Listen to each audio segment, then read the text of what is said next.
Hey everybody, today we're going to be talking about logarithms, kind of the basics of that, and being able to solve it with this thing called change of base property. So let's get into kind of what we're talking about when we're thinking of logarithms. Logarithms are basically just an inverse function where the exponent is the variable input, meaning if I have something, let's just use something really basic that we'll be able to think about. If I have something like this, this is where the exponent is a variable input. That's the input. 8, we can also think function-wise, this is the output, or the y value. Okay, so I'm solving in terms of y right now. I could probably solve this without having to do a whole bunch of stuff. I know that 2 to the something gives me 8. Well, 2 times 2 times 2. So x would equal 3. Now I can rewrite this, just like I did with other functions, as the inverse, meaning I'm solving for x. And that's what logs are. That's what logarithms represent, is the inverse of an exponential function. And I would write that in terms of, we call it log. I'd use this as what's called the base. So this is log base 2, 8, and that equals whatever x is. This is how we write the inverse function, and we call those logarithms. Okay? So these are interchangeable as far as what the values, what the equations can look like. These mean the same thing, but one of them we're solving in terms of x, the other one we're solving in terms of y, and that has the basis for logarithmic form.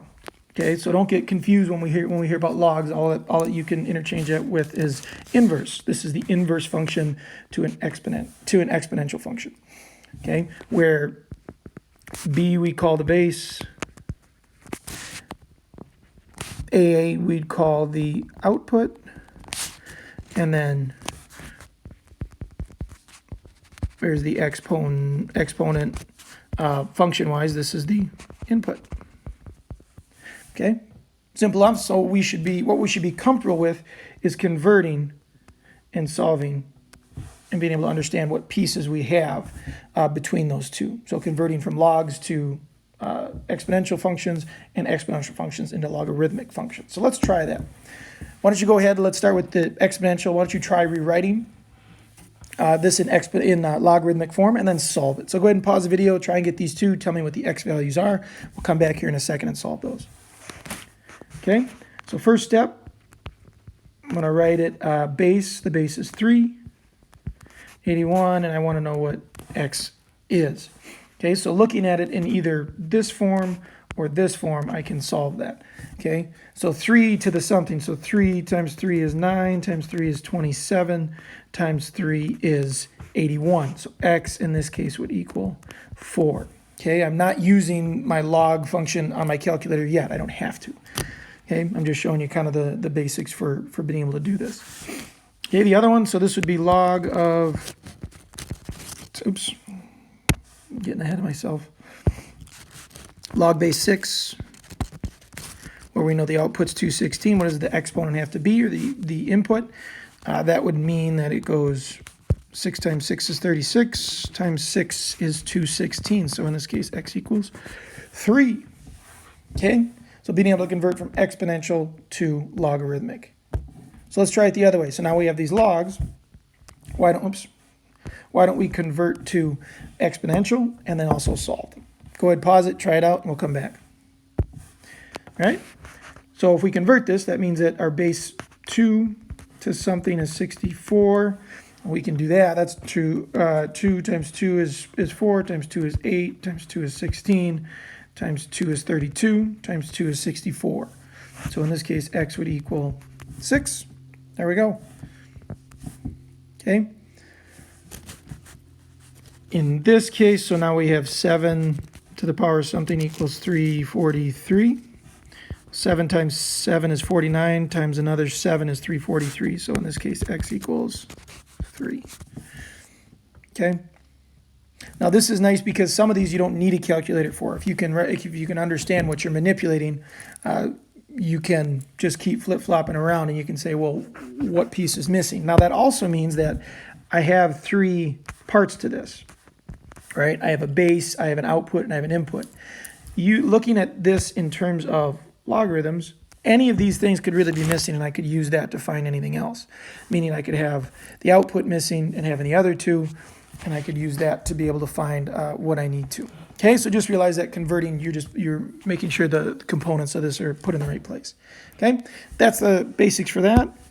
Next one, a little more, well, first thing is a little more advanced things, because right now we've been kind of dealing with whole numbers, and obviously that's not always going to be the case, because I could start getting a little crazier. So instead of thinking like this, where say log base 2, 8 would be 3, right? So 2 to the third power equals 8. Let's make it look a little different. So log of, maybe we'll go base 8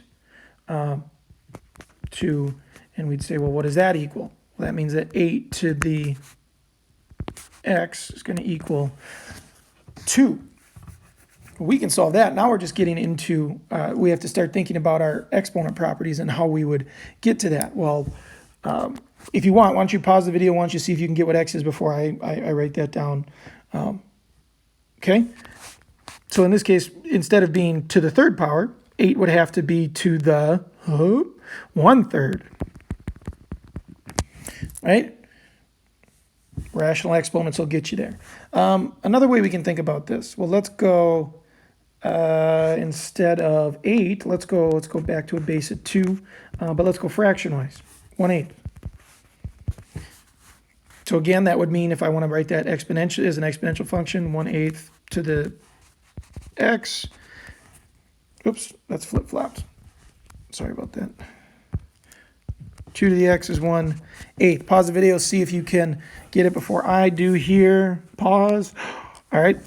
Well, if I want to get a fraction, again, exponential properties, x would have to be -3 to get to 1/8. Okay, so you realize that we could get rational exponents, get negative exponents, we can get all those things, decimal exponents, all those things are going to be kind of involved. But when we have some of these basic ones that are simple enough to kind of mentally deduce, we can do that. We don't need to be dependent on a calculator to solve logs. That's kind of the basis for this part, okay? But that's what change of base property gives us. So there's a funny thing about when we're trying to calculate logs. And maybe it's just a cruel trick, or I don't know. But when you put it in your calculator, here's what you're going to see. You're going to see log, and it'll open parentheses. Well, that doesn't do us very much help if we want base 2 to the 8. Well, where are we going to, we can put the 8 in here, but this 2 doesn't have anywhere to go. So what does that mean? Well, unfortunately, when we are doing it on our calculator does it on a default base of 10. Okay, I wish I had a great explanation why. I don't, but there's a way that we can make sure that we get what we need to. So this obviously is not the same as this, so we can't just punch in our output into there because that's not going to work. So the question then becomes, well, how do we do that with a different base that's not 10? Well, we use what's called the change of base property. And this is all that means, is that anything that I have here, so if I have log b, log base b, and a is equal to x, I would just simply plug in this. That means that if it's a different base than 10, and you could even use if it has base 10, this, and I can get what I'm actually looking for. Now, if you want a better explanation as to why we have to do this, I have a video on the I need help section. So if you really are kind of digging in and say, well, why does that make sense? Where does that come from? Go ahead and you can get another video from there. But I'm just going to leave it as here's our big piece.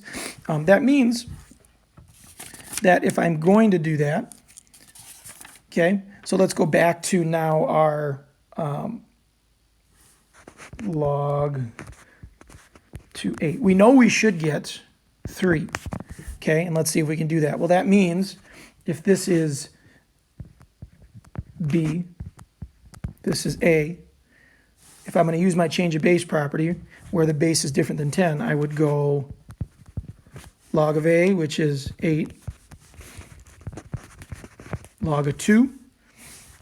And if I do that, I should get 3. Let's see if that's what happens.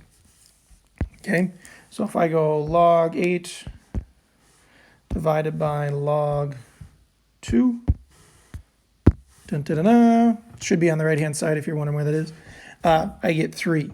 Okay, that allows me, this change of base property allows me to be able to solve anything that's not in base 10. Okay, so it doesn't matter now what I have. So if I even have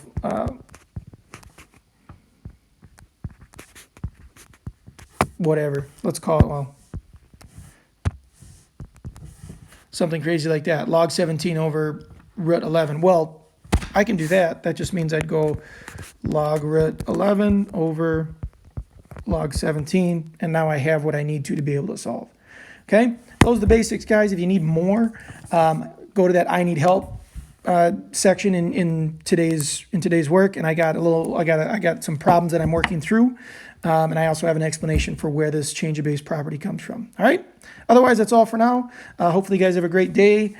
Visit during office hours if you got questions.